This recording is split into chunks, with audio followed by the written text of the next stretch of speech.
नमस्कार साथियों, स्वागत है आपका अपने यूट्यूब चैनल विद्या संचार क्लासेस पे।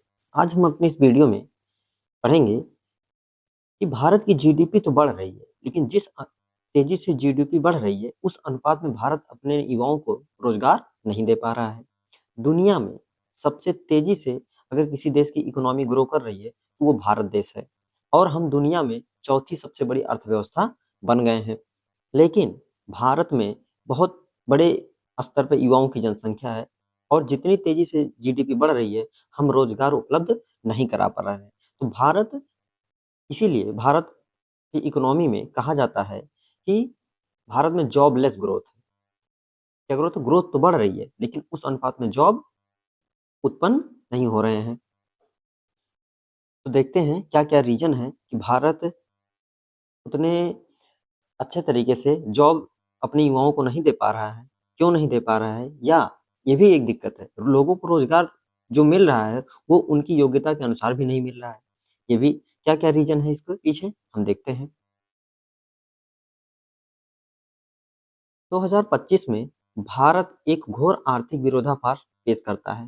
वैसे तो लगातार 7% से अधिक सकल घरेलू उत्पाद जीडीपी की दर के साथ दुनिया की सबसे तेजी से बढ़ने वाली अर्थव्यवस्था के रूप में भारत अपनी स्थिति मजबूत कर रहा है। लेकिन राष्ट्रीय बहस एक दुखद वास्तविकता यानी दीर्घकालिक बेरोजगारी संकट के इर्द-गिर्द केंद्रित हो रही है। लाखों शिक्षित और आकांक्षी युवाओं जो या तो बेरोजगार हैं या जिन्हें अपने कौशल के मुताबिक रोजगार नहीं मिला है। के लिए अर्थव्यवस्था का ये जश्न खोखला होगा, ये ना केवल संख्या के हिसाब से अजीब स्थिति है, बल्कि जमीनी स्तर पर विकास और वास्तविकता, रोजगार निर्माण के बीच अंतर, भारत के दीर्घकालिक विकास, सामाजिक संतुलन और वैश्विक प्रतिस्पर्धा के लिए सबसे महत्वपूर्ण चुनौती में से एक है। ये समस्या बहुत बड़ी है। हर साल 1.2 करोड़ से ज्यादा युवा भारत के लेबर फोर्स में शामिल होते हैं, जिसका लाभ उठाया जा सकता है। लेकिन जनसंख्या में ये बढ़ोतरी अब बहुत ज़्यादा निराशा की तरफ ले जा रही है। Centre for monitoring Indian economy और सरकार के पीरियोडिक लेबर फोर्स सर्वे के ताज़ा आंकड़ों ने लगातार बढ़ती बेरोजगारी दर की तस्वीर उजागर की है। जो आंकड़े अभी वर्तमान में आए हैं, भारत में बेरोजगारों की संख्या दिन पर दिन बढ़ती जा रही है। विशेष रूप से युवाओं और शिक्षितों के बीच इससे पता चलता है कि ये न केवल नौकरी का मामला है, बल्कि कामगारों की मांग, आपूर्ति की ओर घोर अं अंतर का मामला भी है। आगे देख सकते हैं, जीडीपी और युवा बेरोजगारी के बीच बढ़ता अंतर। ये ग्राफ के मामले से बताया गया है कि कैसे बेरोजगारी मतलब ग्रोथ बढ़ रहा है, भारत की जीडीपी बढ़ रही है, लेकिन बेरोजगारी भी उसके साथ-साथ बढ़ रही है। आगे देखते हैं, कारण क्या है और उसका समाधान क्या है? प्रभावी समाधान तैयार करने के लिए हमें पहले इस रोजगार संकट के कई कारणों की पड़ताल करनी चाहिए। 4 प्रमुख संरचनात्मक मुद्दे उभर कर सामने आते हैं। पहला है ऑटोमेशन की दोहरी तलवार। चौथी औद्योगिक क्रांति अब दूर नहीं है। ऑटोमेशन और आर्टिफिशियल इंटेलिजेंस एआई उन उद्योगों को बदल रहे हैं, जो कभी बड़ी संख्या में रोजगार देने का काम करते थे।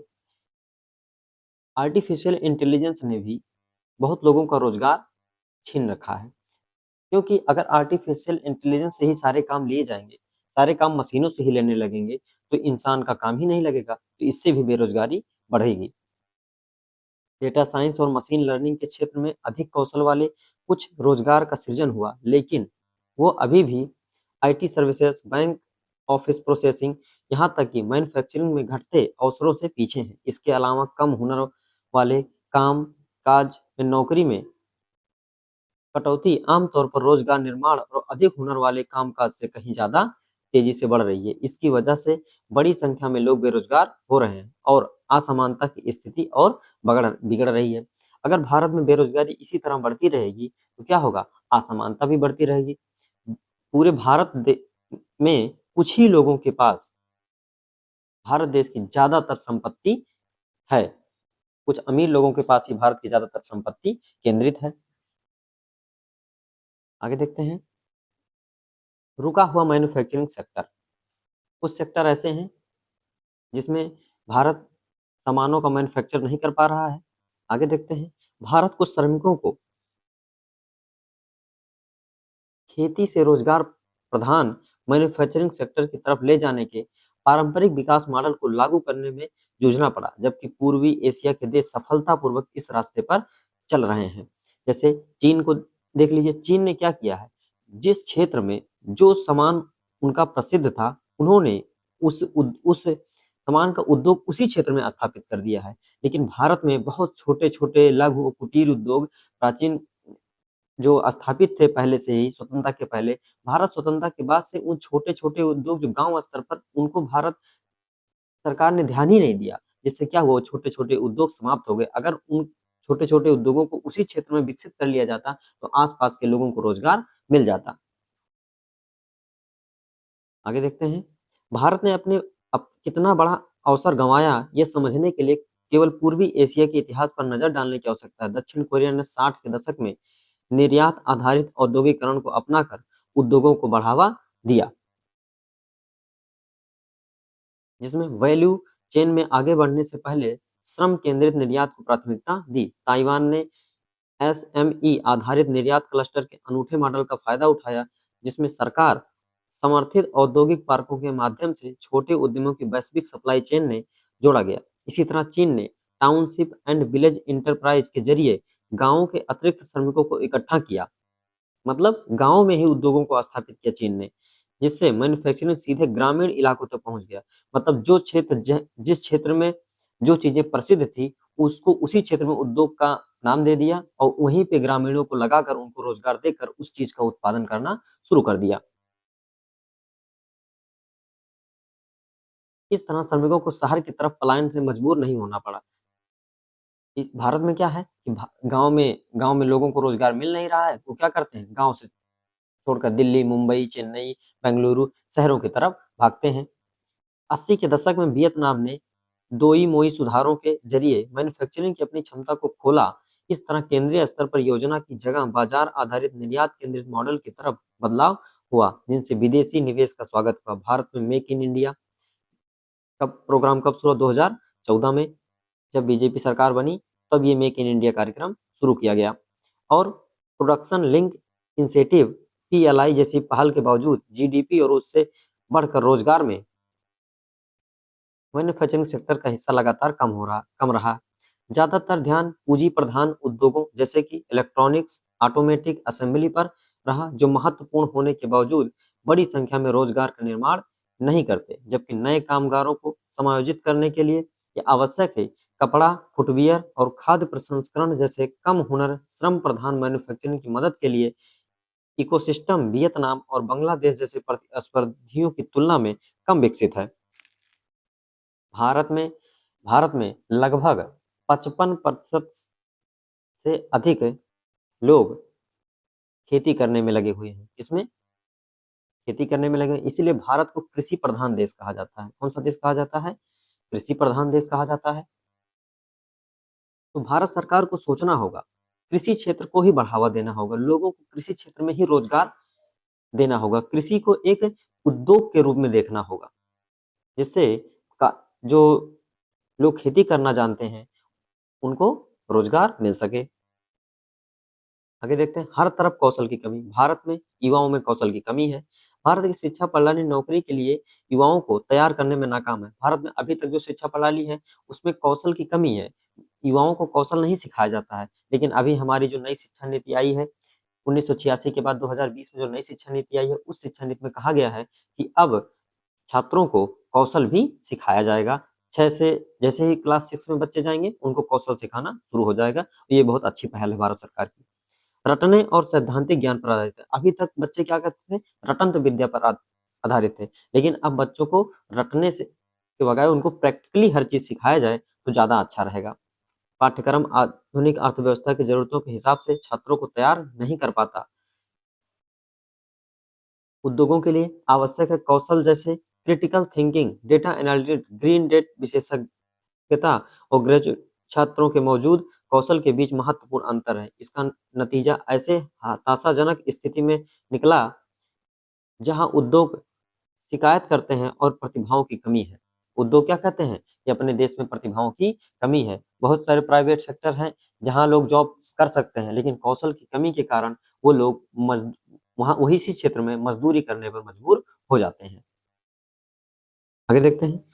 औ अनौपचारिक सेक्टर की अनिश्चितता। भारत के लगभग 90% कामगारों को नौकरी देने वाला अनौपचारिक सेक्टर झटकों को झेलने का काम करता है, लेकिन ये खुशहाली के बदले अनिश्चितता प्रदान करता है। इस सेक्टर की नौकरियों में कम वेतन, सामाजिक सुरक्षा की कमी, खराब कामकाज की स्थिति होती है। ये गुजारे के लिए आवश्यक है, लेकिन आधुनिक महत्वाकांक्षाओं से भरपूर भारत के युवा जिस तरह रोजगार चाहते हैं, वो ये सेक्टर मुहैया नहीं करा सकता। इसको औपचारिक बनाने के प्रयास धीमे हैं और यहाँ काम करने वाले लोगों की मूल असुरक्षा का अभी तक समाधान नहीं हुआ है। नौकरी आधारित विकास की रणनीति आवश्यकता। इस संकट का समाधान करने के लिए भारत की आर्थिक नीति में मौलिक बदलाव की आवश्यकता है। हमारा लक्ष्य अर्थव्यवस्था को विकसित करने की जगह समावेशी ढंग से अर्थव्यवस्था को विकसित करने की तरफ होना चाहिए। इसके लिए बहुआयामी दृष्टिकोण की आवश्यकता है। रोजगार निर्माता के रूप में एमएसएमई को मजबूत बनाना।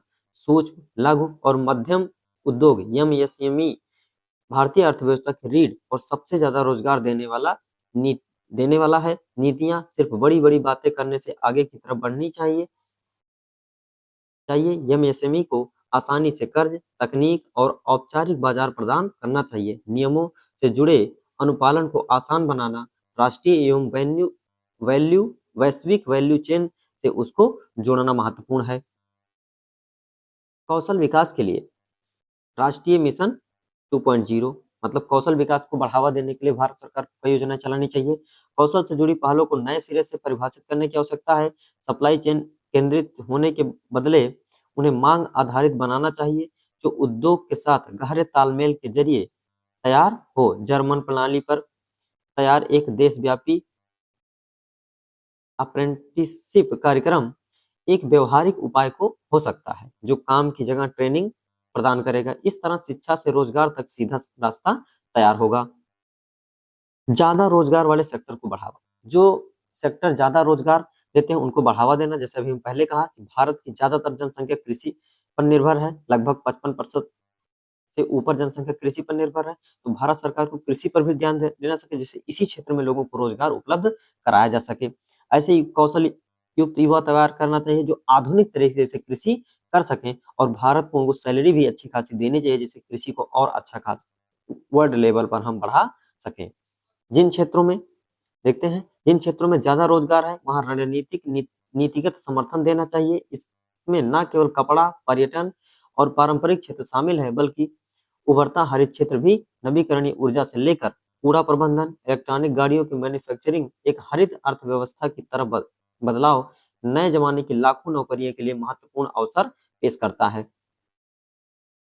भारत में बहुत दुनिया में नंबर 1 पे है जनसंख्या के मामले में, तो हम सभी युवाओं को सरकारी नौकरी तो दिला नहीं सकते, तो उनको प्राइवेट सेक्टर में भी नौकरी दिलानी होगी, सरकारी भी दिलानी होगी। तो जो पढ़ने लिखने में अच्छे हैं, जिनके पास अधिक योग्यता है, उनको सरकारी नौकरी मिल जाए, और जो युवा पढ़ने लिखने में नहीं, लेकिन अगर उनके अंदर कोई स्किल है, तो उस स्किल के अनुसार उनको प्राइवेट सेक्टर में भी नौकरी मिल जाए। तो भारत सरकार को ऐसे स्किल पूर्ण युवाओं को तैयार करना पड़ेगा, जो हर क्षेत्र में काम कर सकें।